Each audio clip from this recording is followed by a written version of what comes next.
შუადღე მშვიდობის ეთერშია დღის სტუმარი. მე ჟურნალისტი ნინო სამყურაშვილი ვარ. 1 ლარი 50 თეთრის ნაცვლად თბილისში ტრანსპორტით მგზავრობა ძვირდება. თებერვლიდან ავტობუსით, მიკროავტობუსითა და მეტროპოლიტენით მგზავრობისთვის მოქალაქეს 1 ლარის გადახდა მოუწევს. თბილისის მერია გაძვირების ეფექტი რომ გადაფაროს, თბილისის მერიამ თბილისელებს ფასტაკლების სისტემას სთავაზობს. შეღავათის მისაღებად მგზავრმა 1 წლიან აბონემენტში 250 ლარი უნდა გადაიხადოს. საზოგადოებრივი ტრანსპორტით მგზავრობისას ულიმიტო სისტემა ძალაში 1 თებერვლიდან შედის. მერიის მიერ შეთავაზებული გეგმით თბილისელები 7 სახის აბონემენტით ისარგებლებენ. მათგან ყველაზე იაფი ერთჯერადი პაკეტია 90 წუთის ღირებულება 1 ლარი იქნება, ხოლო ყველაზე ძვირი 1 წლიანი, რომელიც 250 ლარი ღირს. თბილისის მერი კახიკალაძე ამტკიცებს, რომ ახალი სააბონემენტო სისტემა საზოგადოებრივი ტრანსპორტის პოპულარიზაციას შეუწყობს ხელს და მის ხელმისაწვდომობას გაზრდის. თუმცა ოპოზიცია ამბობს, რომ ეს არასწორი მიდგომაა და მერიის მიერ შეთავაზებული მოდელი მომგებიანი მხოლოდ იმ შემთხვევაში იქნება, თუ მოქალაქე დანიშნულების ადგილზე მისასვლელად ყოველდღიურად რამდენიმე ტიპის ტრანსპორტს იყენებს. საახალწლოდ მერიის სიურპრიზი თბილისელებს. გადაცემაში ჩვენი სტუმრები არიან ლევან ხაბეიშვილი, მთავარი ოპოზიციური პარტია, საბა ბუაძე, თბილისის საკრებულოს წევრი ლელოდან, ბესიკ დონაძე, ევროპული საქართველო და ვასო უროშაძე, ექსპერტი ტრანსპორტის საკითხებში.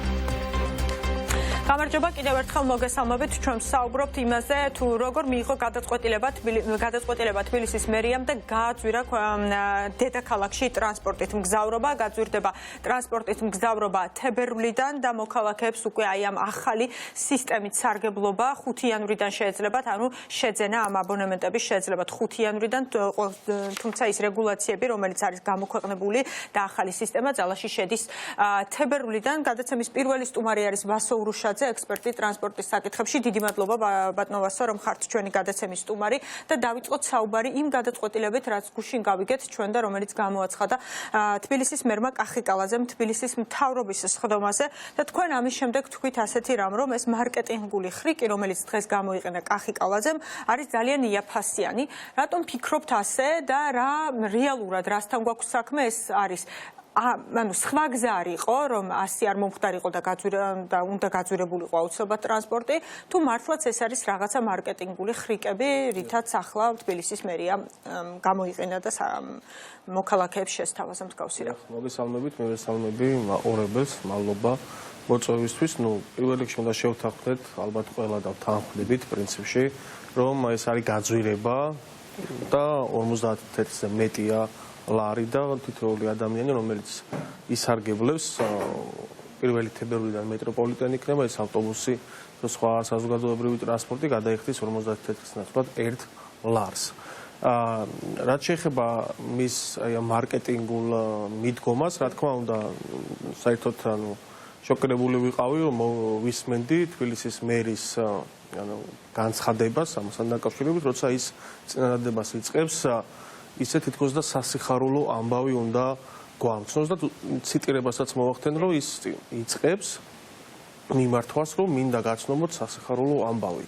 შემოგვაქვს სააბონენტო სისტემა და მთავარი ამ პაკეტში არის ის, რომ 50 თეთრის ნაცვლად 1 თებერვლიდან თბილისელებს მოუწევთ 1 ლარის გადახდა. ანუ ეს არის აქ მთავარი გადაწყვეტილება და სააბონენტო სისტემა არის აპრობირებული მეთოდი და არის მთელ სოფლიოში, როგორც განვითარებული, ასევე ნახევრად განვითარებული, ჩამორჩენილ ქვეყნებშიც კი და ეს ამაში ახალი არაფერი არ არის. ამას არც პრეზენტირება არ ჭირდება, ესე უნდა იყოს, ანუ ადამიანები ეგრეთ წოდებული ლოიალური მომხმარებელი უნდა არსებობდეს, როგორც კერძო სექტორში, ასევე ნახევრად კერძო სექტორში, როგორც არის თბილისის ტრანსპორტო კომპანია, რომ თუ ადამიანი სისტემატიური მომხმარებელი, მას უნდა ქონდეს გარკვეული დისკაუნტი, ანუ ფასდაკლება და შეიძინოს 1 წლიანი, 6 თვიანი აბონემენტი და შესაბამისად ნაკლები გადაიხადოს. თუმცა ამ შემთხვევაში ჩვენ არათუ შემცირებას, არამედ გაზრდაზე გვაქვს საუბარი. ეს რო ყოფილიყო მოდელი, რომელიც არც თუ ისე ინოვაციურია, როგორც ამას დღეს, ასე ვთქვათ, ყიდიან პირიქით არის ვართ ვიყავით ჩამორჩენილები და უბრალოდ რაღაც ნაწილში დავეწიეთ სხვა ქვეყნებს, ეს რო ყოფილიყო, რომ უბრალოდ 50 თეთრი რჩებოდა და დამატებით კომპონენტად შემოქონდა ლოიალური მომხმარებლისთვის სააბონენტო სისტემა, რა თქმა უნდა, იქნებოდა ჩვეულებრივი ამბავი, რომელიც საერთოდ არც კი ჭირდება, მე ვფიქრობ, მერის პრეს-კონფერენცია. თუმცა არც თუ ისეთი რაღაც განსაკუთრებული ამბავია, რომ მერმა ამასთან დაკავშირებით ჩაატაროს კონფერენცია. აქ იყო თავარი ამბავი ის, რომ თბილისის სატრანსპორტო კომპანიას, რა თქმა უნდა, კითხვა გაჩნდება, ხო, ანუ საზოგადოებას არ გქო, მაშინ რატო აძვირებს, ხო, გზავრობას. რამ გამოიწვია, რომ შევხედოთ, ხომ, ქვეყანაში ასეთი გაძვირებული არის ცხოვრება, ამ დროს მოქალაქეს უძვირდება ტრანსპორტის მგზავრობაც, მაგრამ რამ გამოიწვია ეს ყველაფერი? ეს არის მაგალითად იმის გამო, რომ საწვავის ფასი გაძვირდა, იმის გამო, რომ არასწორად აქვს მერიას დაგეგმილი თუნდაც თავისი სხვადასხვა ხარჯები გადანაწილებული და ასე შემდეგ. აი რასთან გვაქვს საქმე? ტექნიკური მომსახურება რეალური მიზეზი არის ერთის მხრივ ინფლაცია, რომელიც არის ქვეყანაში და რა თქმა უნდა ეს პირდაპირ პროპორციულად აისახება ყველა როგორც კერძო, ასევე საჯარო სექტორზე, საწვავის გაძვირება, სხვადასხვა მომსახურების სერვისების გაძვირება, ავტობუსების შემთხვევაში მოვლა, შეკეთება, სასაცილო მასალებია და ასე შემდეგ და ასე შემდეგ, თუმცა აღსანიშნავია, რომ ეს ინფლაციაც არის საქართველოს მთავრობის არასწორი ეკონომიკური პოლიტიკის შედეგი. მაგრამ ამ შემთხვევაში ერთია, რომ ხარჯები გაიზარდა თბილისის ტრანსპორტო კომპანიაში და მინდა აღვნიშნო მაყურებლისთვის, რომ მეტროპოლიტენის საბაგიროს პარკირებას და ავტობუსებს მართავს თბილისში არსებული შეპესე თბილისის სატრანსპორტო კომპანია, რომელიც 100% წილის მფლობელი არის თბილისის მერია. ამ კომპანიაში მუშაობს 6400 ადამიანი. თუმცა თამამად შეიძლება ითქვას, რომ დაახლოებით 3500-დან 4000 ადამიანამდე არის, რომლებიც რეალურად ამ კომპანიაში ეწევიან სხვადასხვა საქმიანობას, დანარჩენი არის დანიშნული, დასაქმებული, პარტიული, ნეპოტისტური და სხვადასხვა გზით, როგორც ხდება ეს მმართველი პარტიის მხრიდან ხდებოდა ადრეც, თუმცა ბოლო პერიოდში ეს მასშტაბები ბევრად უფრო გაიზარდა. ანუ ფაქტიურად თბილისის სატრანსპორტო კომპანია არის დასაქმების ბიურო ქართული ოცნებისთვის, მათი პარტაქტივი, მათი სხვადასხვა რაიონული ორგანიზაციების ხელმძღვანელები, მოადგილეები, საკრებულოს წევრების ცოლები, ცოლის დაქალები, თანამდებობის პირების ოჯახის წევრები, ანუ თითქმის ყველა, ვინც პარტიულ საქმიანობაშია ჩართული და ვინც არჩევნებზე მუშაობს, რომ ხმები მოიტანოს, მოისყიდოს ამორჩეველი, დააშინოს და ესე ვთქვათ, ჩართულია აგიტაციაში მმართველი პარტიის სასარგებლოდ, შემდეგ ასაქმებენ თბილისის სატრანსპორტო კომპანიაში, რომ მათ ჰქონდეთ ის პერიოდი უზრუნველყოფილი, სადაც მოვა შემდეგი არჩევნები. აქედან გამომდინარე თბილისის სატრანსპორტო კომპანია არის წამგებიანი. მიდის ზარალზე და ამ ზარალს ჭირდება კომპენსირება, იმიტომ რომ სუბსიდირებაც მზარდია, ხო და რაღაც ლიმიტი აქვს, ხო, სახელმწიფოს, რომ რაღაც ნაწილში ასუბსიდიროს. შესაბამისად, ეს კითხვის ნიშანი და საკითხი დადგა დღის წესრიგში და თბილისის მერს უნდა მიიღო გადაწყვეტილება.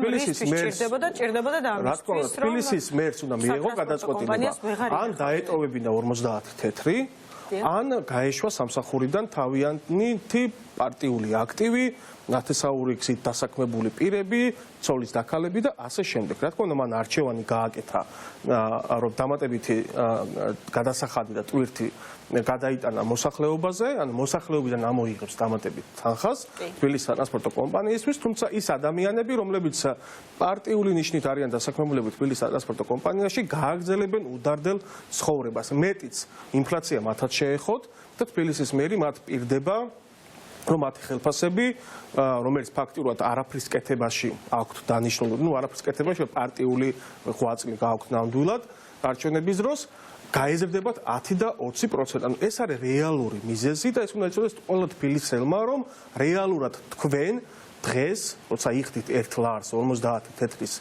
ნაცვლად, აფინანსებთ მმართველ პარტიას, ქართულ ოცნებას. ანუ მათ ინახავთ მათ პარტიულ აქტივს, ინახავთ მათ ნათესავებს, ინახავთ მათ ოჯახის წევრებს, რომ ისინი იყვნენ უზრუნველყოფილი სხვადასხვა მოთხოვნებიდან გამომდინარე და შემდეგი არჩევნებისთვისაც ისევე წარმატებით იმუშაონ თქვენსავე წინააღმდეგ მოგისყიდონ, დაგაშინონ, თქვენი ხმები მიიტანონ, მიიღონ მონაწილეობა კარუსელებში და ასე შემდეგ. ანუ ეს მახინჯის სისტემა უნდა ჩამოიშალოს და თბილისის სატრანსპორტო კომპანიას აქვს პოტენციალი, რომ მისი მენეჯმენტი გარდაიქმნას იმგვარად, რომ არათუ წამგებიანი კომპანია გახდეს მომგებიანი.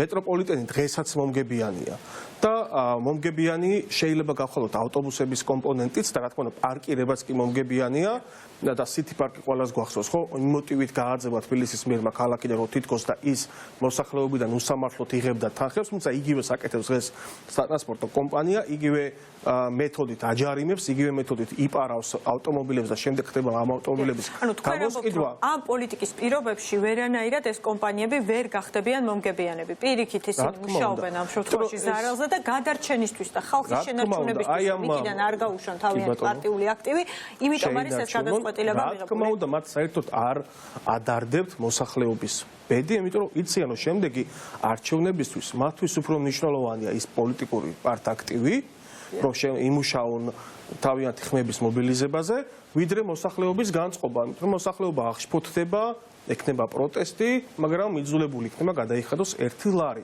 თუმცა არჩევნებისთვის მათთვის უფრო მნიშვნელოვანი და ძვირფასია ის პარტაქტივი, რომელიც ირბენს ქუჩაში, სახლებში, კარდაკარ და მოუტანს ხმებს მმართველ პარტიას. დიდი მადლობა. ვასო ურუშაძე, ექსპერტი ტრანსპორტის საკითხებში საუბრობდა დღის სტუმარის პირდაპირ ეთერში და ახლა ჩვენ ამავე საკითხებზე სასაუბროდ უნდა შემოგვერთდეს ლევან ხაბეიშვილი, დეპუტატი მთავარი ოპოზიციური პარტიიდან. ბატონო ლევან, გამარჯობა, დიდი მადლობა, რომ ჩვენი გადაცემის სტუმარი ხართ. ბატონო ლევან, რომ დავიწყოთ საუბარი, 50 თეთრის ნაცვლად 1 ლარი, რატომ მიიღოთ თბილისის მერიამ და თბილისის მერმა კახი კალაძემ ეს გადაწყვეტილება, თქვენ რას უკავშირებთ? ანუ მეტი გამოსავალი ამ შემთხვევაში არ ქონდა მერიას, ეს ბუნებრივად ეს შედეგი დადგებოდა თუ აი რასთან გვაქვს საქმე? პირველში მოგესალმებით, მიესალმებით თქვენს მაყურებელს, მადლობა შეაძლებლობისთვის.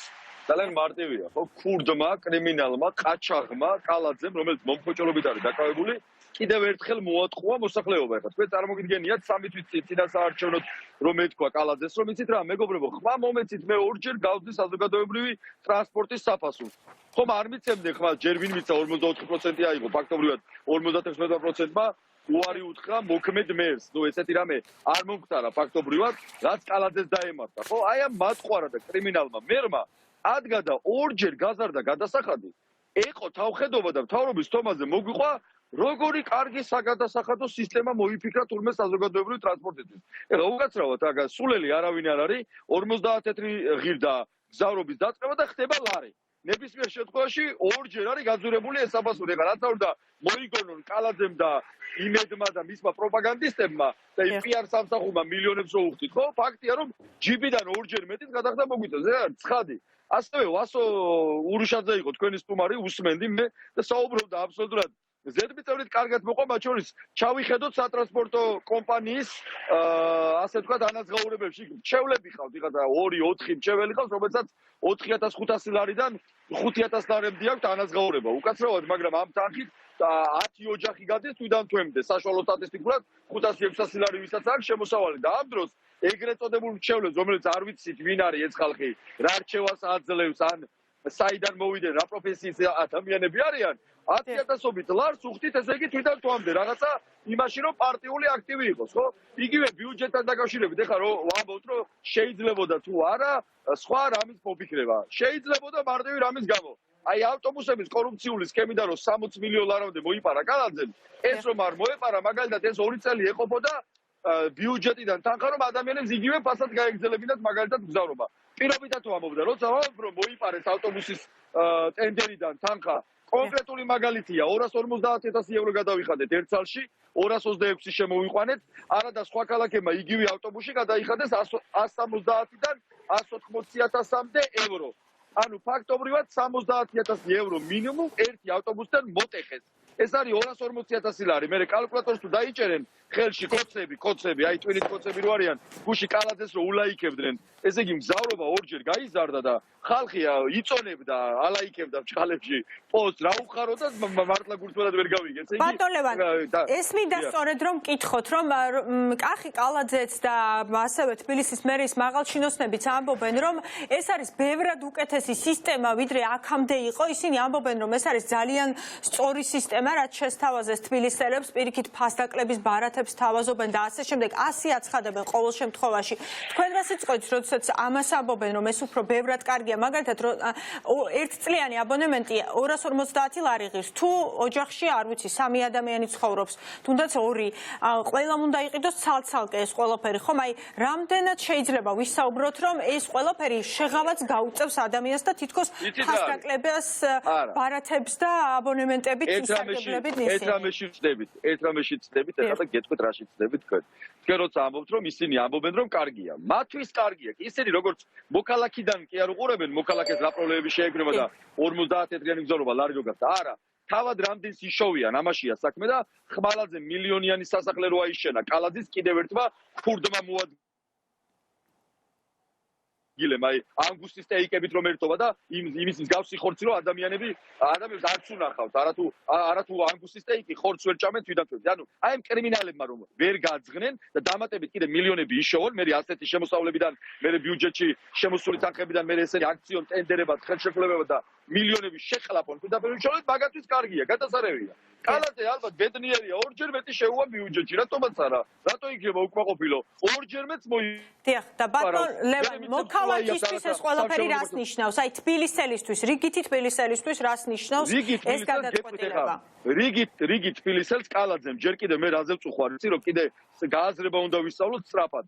რიგით თბილისელს და თბილისურ ოჯახს კალაძემ არჩევნებამდე 7 თეთრით გაუძვირა ბუნებრივი აირის, გაზის გადასახადი. 7-8 თეთრით მეც ვიხდით თბილისში გაზის გადასახადს, ვიდრე 2-3 თვის წინ. ეს არის კალაძის პირადი ბიზნესი. და მისი ხელმოწერით 80 მილიონი დოლარი დავკარგეთ, 240 მილიონი ლარი. აი ესეც უწყის ხო საქართველოს მოქალაქეებმა, ქართველებმა, მათ შორის თბილისელებმა. ამ კრიმინალმა ადგა ახლა გაზის მომატება არაფრად ჩააგდო 7-8 თეთრით მეტი რომ უნდა გადავიხადოთ ციცივეში, ისედაც ხალხი ვერ თავს გამოწმობილ, ზოგს გამოწმობილი არ აქვს, ვისაც აქვს ვერ თავს, იმიტომ რომ გადასახადს ვერ იხდის. რო დადიოდა ღობე და კომუნალურებს გაგინახებოდა და ეუბნებოდა ეს მატყუარა კრიმინალი ქურდი კალაძე. ხო გაუძვირა 7 თეთრით. ახლა არჩევნები მორჩა, რა გააკეთა? ტრანსპორტი გააძვირა ორჯერ. აქვე მე გეტყვით რომ საკრებულოში შემოტანილი აქვს ბიუჯეტი სხვადასხვა გადასახადებიც იზრდება და ამის შესახებ უკვე ხვალმე საზოგადოებას დეტალურ ინფორმაციას მივაწვდი. არ არის მარტო საქმე საზოგადოებრივ ტრანსპორტში, მარტო ამით არ უძვირებს კალაძე ცხოვრებას თბილისელებს, კიდევ იზრდება სხვადასხვა გადასახადები და ხვალმე კონკრეტულ ინფორმაციას მივაწვდი საზოგადოებას, კიდევ რა მიმართულებით აპირებს კალაძე ხალხის დაკავშირებას. ბატონ ლევან, ეხლა რა შეგიძლიათ რომ გითხრათ, გითხარით რა ნაწილში იზრდება? დღესვე შემილია რამდენიმე გითხრათ, მაგალითად პარკირების მიმართულებით რაღაცა ესე იგი ამბობენ რომ 10 მილიონი ლარით მეტი უნდა შემოვიდეს, ანუ ბიუჯეტ ხალხიდან უნდა ამოიღონ დამატებით გადასახადები, საუბარი ათეულობით მილიონი ლარის ახალ შემოსავალზე, რაც ნიშნავს იმას, რომ პარკირება გაძვირდება, კიდევ სადაც არ არის გაძვირებული, იქაც გაძვირდება, დამატებით თბილისელებისგან მილიონებს ამოიღებენ. გაძვირდება დასუფთავების მოსაკრებელი და ამაზე ხვალ დეტალურ ინფორმაციას მივაწვდი საზოგადოებას და ასევე ძვირდება სხვადასხვა იგივე ტაქსების ახალ რეფორმას მესამე ტალღას ეგრეთ წოდებულს ხო გადაახტევინეთ ფარატინა ფურცელში 100 ლარი. ახლა დამატებით ეჭვმაქ რომ კიდე დამატებით გადასახადს უმზადებენ ტაქსისტებს. ამიტომ მნიშვნელოვანია ასევე რომ ბოლომდე ვერ წერენ რა პირდაპირ რას აპირებენ, როგორ აყაჩაღებენ, ალბათ ეშინიათ საზოგადოების რეაქციის და ასე ნელ-ნელა გვაპარებენ. დღეს გითხრეს რომ ძვირდება საზოგადოებრივი ტრანსპორტი, ხვალ გვეთქვია რომ ძვირდება დასუფთავების მოსაკრებელის, და გვეთქვია რომ ტაქსებს კიდე ზემოდან რაღაცას დაადებენ, ხო? ამიტომ მეგობრებო, ჩემო თბილისელებო, ჩემო საქართველოს მოქალაქეებო, სანამ ეს ყაჩაღი, ქურდი, კრიმინალი მთავრობა გვეყოლება, ყოველდღიურად კიდე უფრო დაგვიმძიმდება რეალობა და ამათ იახალწლებათ კიდეც ანგუსის სტეიკსაც შეჭამენ. დუბაიშიც დაისვენებენ, კარგათაც მოილხენენ და ამასობაში რიგით სტატის და საშუალო თბილისელებს გეგრება იმის პრობლემა, რომ ხორცი ვერ ჭამოთ, რაღაც ახალი სათამაშო ვერ დავკიდოთ ნაძვის ხელს და ჩვენ შვილებს რაღაცა მინიმალური საჩუქარი ვერ გაუკეთოთ. ეს ამას აკეთებს კრიმინალური ოცნება და ამიტომ ნუ გვექნება რაიმეს იმედი და რაც შეეხება გადასახადს დაუბრუნდები, მარტივია მეგობრებო, 50 თეთრი ღირდა გზავრობის დაწყება გახდა ლარი. ეხლა აი ერთი წამი წარმოვიდგინოთ ესო წინა ხელისუფლების დროს მომხდარიყო და ოპოზიციაში ყოფილიყო ის ხალხი რომელიც დღეს ხელისუფლებაშია მოკალათებული რას იზამდნენ. აი ეს რას იზამდნენ? დიახ, თქვენ დასვით ხომ რიტორიკული კითხვა, აი რას იზამდა წინა ეხლა ვინც არის ხელისუფლებაში ის ხალხი რომ მომხდარიყო ასეთი ზრდა, ხომ? აი ფაქტიურად ორჯერ გაიზარდა. სააკაშვილი ჯიბეში მიდის 50 თეთრი. აი მიშამ მოიპარა.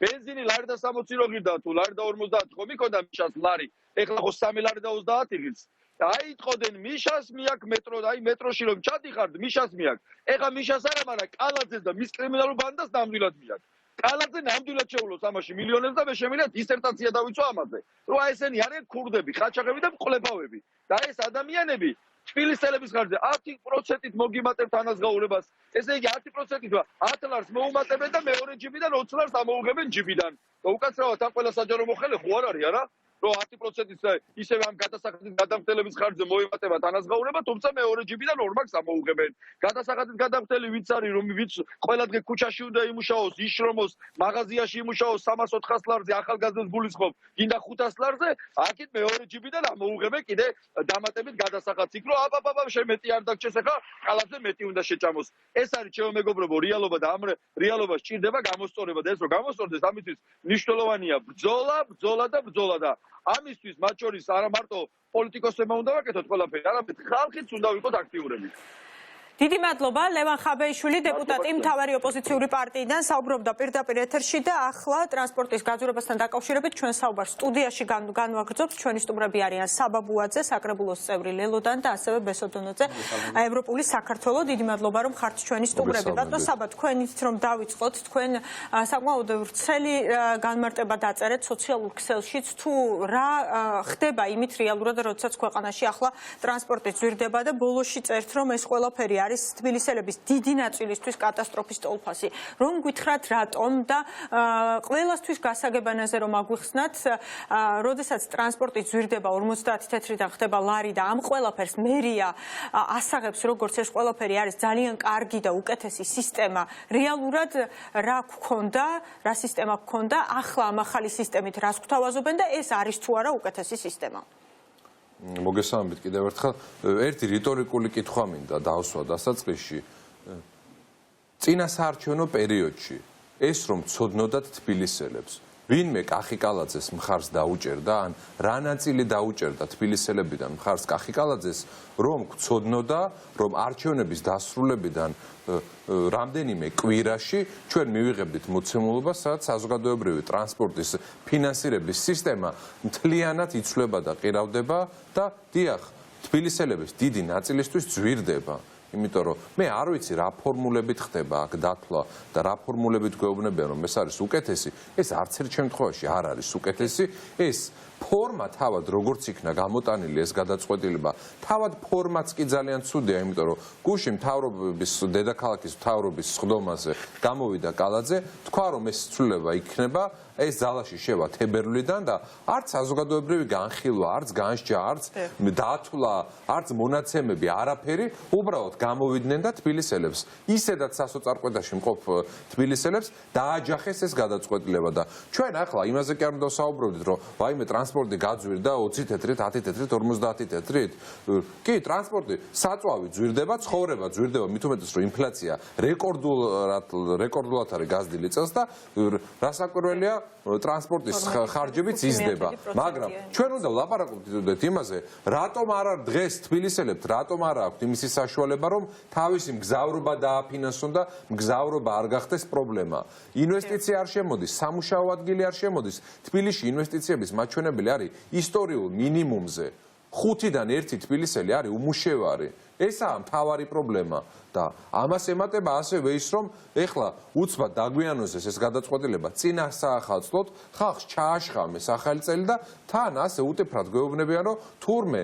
გაიაფებულა კი უკეთესი სისტემა სააბონემენტო სისტემა ნინო ცხადია რომ არის კარგი სისტემა და ევროპაშიც ასეთი სისტემა მუშაობს რომ შენ ყიდულობ აბონემენტს და ამ აბონემენტით მე აფინანსებ საკუთარ მგზავრობას მაგრამ არავინ არ კითხულობს რამდენ ადამიანს შეუძლია ასეთი აბონემენტის ყიდვას თბილისში დღეს მუშაობენ ჩრდილოვან ეკონომიკურ ნაწილში ადამიანები გარემოვაჭრეები უამრავი ადამიანი დღიურად დასაქმებულები ძიძები რომლებსაც ხშირად ეს თანხა ერთბაშად არ აქვთ და 250 ლარი უნდა ვიყიდოთ ბაღის მასწავლებელმა უნდა 250 ლარი გადაიხადოს თავის ოჯახის წევრისთვის მასწავლებლებისთვის ნამდვილად არის უფასო და აღზრდებლებისთვის თუმცა აქ ხო ლაპარაკი არის ოჯახზე წარმოიდგინეთ რომ ახლა ოჯახი უნდა ადგეს და 1.250 ლარი, 2.250 ლარი, 3 რამდენი წევრიც არის და იყიდოს ამდენი აბონემენტი. თუ არა და მაშინ გამოდის რომ ცალ-ცალკე უნდა იარონ, ხო? ერთი წავიდეს და მეორე რომ დაბრუნდება, მერე წავიდეს. თქვენ უნდა გესმოდეთ რომ ამ დაწგუნულ ვითარებაში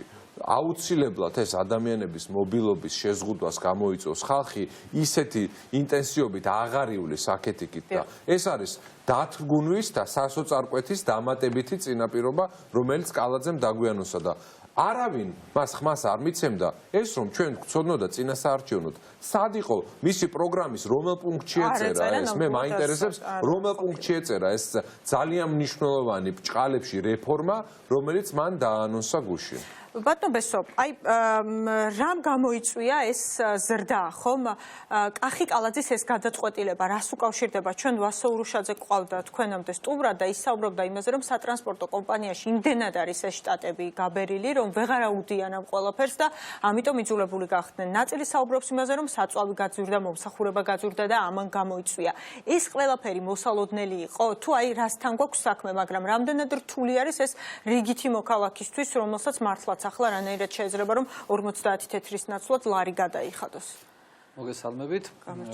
ყველაფერი რაც ახლა თქვენ ჩამოთვალეთ, ყველაფერი ერთად აღებული არის. ძალიან ბევრი თანამშრომლები ყავს, რომლებიც არაფერს არ აკეთებენ და უბრალოდ გაფორმებული არის სატრანსპორტო კომპანიაში და ასევე რაც ყველაზე მთავარი არის და დღეს ყველა საქართველოს მოქალაქისთვის არის პრობლემა, ეს არის ბენზინის ფასები. მოდი უფრო დეტალურად გავუყვეთ ყველაფერს, ხო? 2019 წელს თბილისის მერიამ 2020 წელს რომ ტრანსპორტისთვის 2020 წელს ტრანსპორტისთვის იყიდა 9 მილიონი ლარის დიზელი. ოღონდ ეს დიზელი იყიდა 2 ლარი და 27 თეთრად. დღეს დიზელი ღირს 3 ლარი და 19 თეთრი. 2021 წლის იანვარში დიზელი ღირდა 2 ლარი და 48 თეთრი. დღეს ღირს 3 ლარი და 19 თეთრი. გარდაუვალი იყო რომ ფასი არ გაზრდილიყო. გამორიცხულია ფიზიკურად, მაშინ სატრანსპორტო კომპანია გააჩერებდა მუშაობას. უბრალოდ კალაძემ რა შემოგთავაზა? რეალურად ტრანსპორტის ტარიფი გაძვირდა, უბრალოდ ფასდაკლების ბარათები შემოგთავაზა, როგორც ნებისმიერ ყველა მაღაზიას, ავიცი, თუნდაც ბენზინგასამართსადგურებს აქვს, ხო?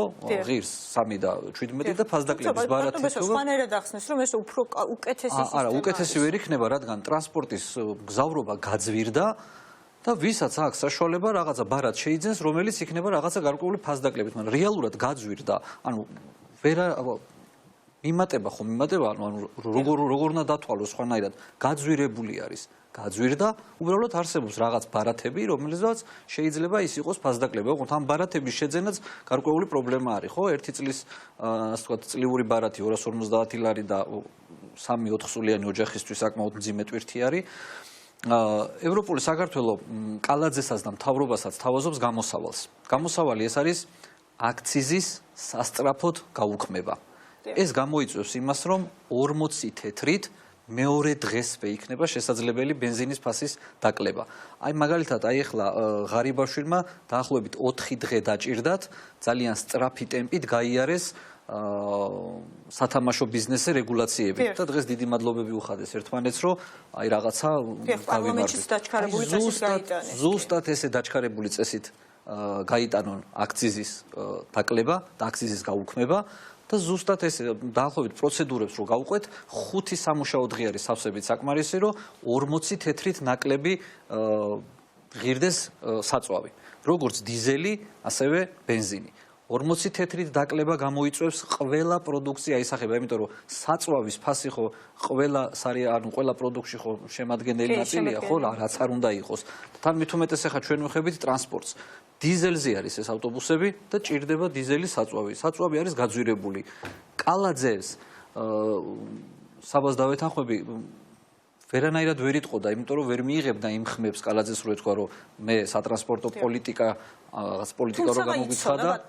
კი, რა თქმა უნდა, იცოდე, გარდაუვალი იყო, იმიტომ რომ კალაძემ ხო ახლა შესყიდვებს რო შეხედოს კალაძე მარტივად შეიძლება არის მის ამდენი, მაგრამ კითხოს ვინმეს იქ ყავთ კომპეტენტური ადამიანები, 2019 წელს 9 მილიონი დაუჯდა, 2010 წელს 9 მილიონ ლარზე მეტი და 2021 წელს, 2022 წელს კიდევ უფრო მეტი, ანუ ყოველ წელს მატულობს ბენზინის ფასი, ანუ გარდაუვალია რომ არ გააძვირო გზავრობა. იმიტომ რომ საწვავი ძვირდება. საწვავი რო არ გაძვირდეს, რა თქმა უნდა, გადაწყვეტილება უნდა მიიღო და მაგალითად რასაც თავაზობთ აქციის. ამიტომ თავაზობთ კალაძეს, თავაზობთ ღარიბაშვილს, რაც შეიძლება სასწრაფოდ დაჩქარებულად 5 სამუშაო დღეში პროცედურები მათზე კარგად ვიცით.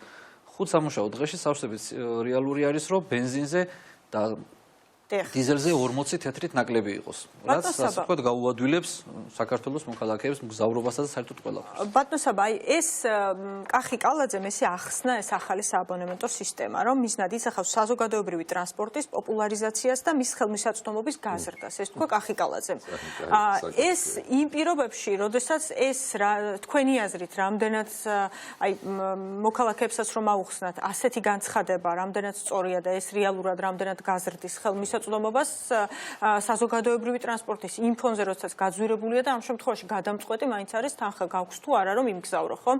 თან როდესაც გავითვალისწინებთ რომ ასეთი მძიმე ვითარება არის ეკონომიკური სიდუხჭირია და ასე შემდეგ. საზოგადოებრივი ტრანსპორტის პოპულარიზაცია მთელ მსოფლიოში ხდება ძალიან მარტივი მიდგომით. მაღალი თანამდებობის პირები გადაადგილდებიან საზოგადოებრივი ტრანსპორტით.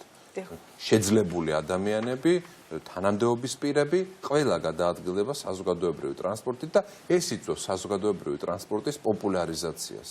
და ამიტომაც ჩვენ როცა ვხედავთ რომ ხა მე არც ერთ შემთხვევაში კალაძის პირად ავტოპარკს არ უთვლი, მაგრამ როდესაც ვხედავთ რომ ყველა თანამდებობის პირზე არის ავტომობილი გამოყოფილი, როდესაც ვხედავთ რომ იმაზე მეტ საწვავს ასხავენ ავზებში, ვიდრე ავზის მოცულობა არის და როდესაც ვხედავთ რომ საკრებულოში 40 ავტომობილზე 53 მძღოლი არის, ეს IDFI-ის კვლევით არის სხვათა შორის. აქ რომელ პოპულარიზაციაზე ვსაუბრობთ? ყველას, ვისაც რაღაც თანამდებობა უკავია, ყავს საკუთარი გაპიროვნებული მასზე მიმაგრებული ავტომობილი, რომელიც ეკუთვნის სახელმწიფოს, ჩვენ ვასხავთ საწვავს, იქიდან მძღოლის ხარჯების დაფინანსება ხდება და მე მაინტერესებს ეს ცინიზმი როდემდე უნდა გაგრძელდეს? ეს არის ცინიზმი. არანაირი პოპულარიზაცია ამით არ მოხდება, ამით მოხდება ადამიანებისთვის. ერთ ჯიბეში ხო უყოფენ აქციზის სახით ხელს და აცლიან დიზელზე, რომელიც არის საზოგადოებრივი ტრანსპორტის ძირითადი ასე ვთქვათ საწვავი, ხო, რომელიც გამოიყენება 2017 წელს 150%-ით გაიზარდა აქციზი დიზელზე და 150 ლარიდან გახდა 400 ლარი. გამოსავალი რა არის, თუნდაც ეხლა რომ აი ეს გაიზარდა, ხო, მგზავრობის ასე საფასური ძალიან. გამოსავალი თუ არსებობს რაიმეში, გარდა იმისა, გამოსავალი უამრავი შეიძლება იყოს. მე არც ერთ შემთხვევაში არ ვემხრობი სუბსიდიების არსებობას და სუბსიდირებას. მე მიმაჩნია რომ ადამიანებს თევზის ნაცვლად უნდა მივცეთ ანკესი, უნდა მივცეთ ღირსეული სამსახური და დასაქმება რომ საზოგადოებრივი ტრანსპორტის გაძვირება არ იყოს დაკავშირებული ადამიანების გაღარიბებასთან, მაგრამ ახლა მოკლევადიან პერსპექტივაში ჩვენ უნდა ვიფიქროთ როგორ შევამციროთ ის ზიანი რომელიც ადამიანების ჯიბეს მიადგება. უამრავი მეთოდი არსებობს. მთელი დისკუსია მთელ მსოფლიოში მიდის იმაზე რომ საზოგადოებრივი ტრანსპორტის ხელმისაწვდომობა გაიზარდოს და ბოლოს მაგალითად ჩვენს რეგიონში პოსტსაბჭოთა სივრცეში ტალინი იყო ასეთი რომელმაც საზოგადოებრივი ტრანსპორტი მოქალაქეებისთვის გახადა უფასო, ანუ ჯიბიდან აღარ იხდიდნენ ეს ადამიანები და აღარ იხდიან ტრანსპორტის გადასახადს და უნდა ვიფიქროთ იმაზე რომ ხელმისაწვდომობა გაიზარდოს, იმიტომ რომ წინააღმდეგ შემთხვევაში ჩვენ მივიღებთ ძალიან სერიოზულ პრობლემას. ადამიანს ეუბნებიან რომ აი 40 ლარი ღირს ერთთვიანი ულიმიტო აბონემენტიო. ადამიანს რომელიც გარემოვაჭრე არის, მაგალითად, რომლებსაც გარევაჭრობა აუკრძალეს ცოტა ხნის წინ და როდესაც მე საკრებულოში ბატონ კალაძეს ვკითხე რომ რასაპირებთ გარემოვაჭრეებთან დაკავშირებითო, ძალიან ცივად მიპასუხა რომ კანონი უნდა ახსულდესო და გარემოვაჭრეები უნდა შევიწროვდენო, თითქოს ვინმე კაი ცხოვრებისგან იჯდეს. და შესაბამისად, ადამიანი როდესაც 5 ლარის საშოვნელად არის გამოსული და 40 ლარი შეიძლება კვირების განმავლობაში ერთბაშად საერთოდ ვერ დაიჭიროს ხელში, ამ ადამიანებს ეუბნებიან რომ წადი ეხლა და იყიდეო აბონემენტიო შენ ერთთვიანიო და ესეც ტყუილია. ესეც ტყუილი არის რომ თითქოს რამე იაფდება. არაფერი არ იაფდება, ეს არის რთული გადაწყვეტილება. ამ გადაწყვეტილების შესახებ თბილისელებს ინფორმაცია უნდა გქონოდათ და ახლა ჩვენ სანამ დამტკიცდება დედაქალაქის ბიუჯეტი, უნდა ვისაუბროთ იმაზე რომ რაიმე შემამსუბუქებელი თუნდაც დროებითი ზომები მივიღოთ იმისათვის რომ თებერვლიდან ამოქმედებული ეს რეგულაცია ადამიანებს არ დააწვეს დამატებით ტვირთად. მაშინ როცა ინფლაცია არის რეკორდულ მაჩვენებაზე და ელემენტარული პროდუქტები გაზრდილი არის 20, 30, 40%. დიახ. და ბატონო ბესო, აი იმ პირობებში, როდესაც ქვეყანაში 12.5%-იანი ინფლაცია არის გამოცხადებული და ეს გადაწყვეტილება არის ეკონომიკური სიძულჭირა, ასეთი და საუბრობდა საბაც ხომ, რომ გარემოვაჭრეებს ძალიან მძიმე დაისახება ადამიანები, რომელიც ყოველდღიურად მუშაობენ და დღიური შემოსავალი აქვთ და ძალიან უჭირთ და ასე შემდეგ. აი, რომ გითხრათ, რამდენად მართლაც აისახება მათ ჯიბეზე ეს ძალიან მძიმედ, რამდენად მიადგებათ მათ ფინანსურ მდგომარეობას კიდევ უფრო მეტად ზიანი და აი რა შეგიძლიათ გითხრათ და გამოსავალსაც რა შეხედავთ ძალიან მოკლედ გამოსავალ ერთ მარტივ მაგალითს გეტყვით. გამოსავალზე აქციზე გვესაუბრეთ, მაგრამ აი რაღაცა ესეთ მოკლევადიანი აქციზე არის ყველაზე მოკლევადიანი, რომელიც შეიძლება რომ ორშაბათს დაიწყო და პარასკევს უკვე შედეგი მიიღო. აი ეს არის ყველაზე მოკლევადიანი. აი ჯიბეზე როგორ აისახება ეს? აი როგორ აისახება მარტივად ერთ მაგალითს მოგიყვებით, რომელიც მე პირადად შემსწრევა, როდესაც მაგალითად ავტობუსში ასული მოქალაქესა და ეს კონტროლერები რო არიან, მათ შორის კამათი. როდესაც ავტობუსში დადიხარ, ვალდებული ხარ რომ პირდაპირ ასვლისთანავე გადაიხადო. და ეს ეკამათებოდა რომ საათნახევარში ვერ ჩავეტევი და ჩასვლის შემდეგ მივადე ბარათს რომ ის დრო მოიგოს რომ შემდეგ რამდენჯერმე გადაჯდეს. ანუ აი ამ ეტაპამდე მივალთ აუცილებლად რომ აი ეს 90 წუთი რაც არის თუნდაც რაც წერია. ის 90 წუთი რაც წერია ასვლის დროს მიადებ ბარათს თუ ჩამოსვლის დროს მიადებ ბარათს უკვე გადასახდელ აპარატს. აი ესეც კი გამსაზღვრელი იქნება და აი ამ დონემდე აისახება ჯიბეზე ყველა ვარიანტში აისახება ხა რანაირად პროცენტები რო არ თვალოთ და ეს ეკონომიკური პარამეტრები ხო ვიცით რომ ქვეყანაში არის სიდუხჭირე, ხო ვიცით რომ საწვავი არის საწვავზე ფასი არის გაზრდილი, ხო ვიცით. ხო არის შესაძლებლობა რომ მთავრობის ხელში არის აქციზზე ფასის დაკლება. ჩვენ ხო არ ვეუბნებით მაგალითად საერთაშორისო ბაზარზე და პლაცის ფასი და ასე შემდეგ. არა, რაც არის მთავრობის ხელში, ეს არის 40 თეთრი. თუ დავამატებთ თუ DGG-სთან დაკავშირებით გააკეთებს კიდე რაიმე შეღავაც 80 თეთრამდე არის შესაძლებელი საწვავის ფასის კლება. ასე რომ ეხლა უკვე გადაწყვეტილება არის მთავრობის ხელში. ჩვენ თავაზობთ რომ რაც შეიძლება სასწრაფოდ აი ორშაბათიდან ყველაზე მოკლე პერიოდი ასე ვთქვათ შედეგის მისაღებად ეს არის აქციზზე ფასის მოხსნა საერთოდ გაუქმება აქციზის. დიდი მადლობა. ბესო დონაძე, ევროპული საქართველოს, საბა ბუაძე, საკრებულოს წევრი, ლელოდან იყვნენ ჩვენი გადაცემის სტუმრები. ამით დღის სტუმარი 4 საათზე არის დასრულებული. მე გემშვიდობებით საღამოს 7 საათამდე დროებით.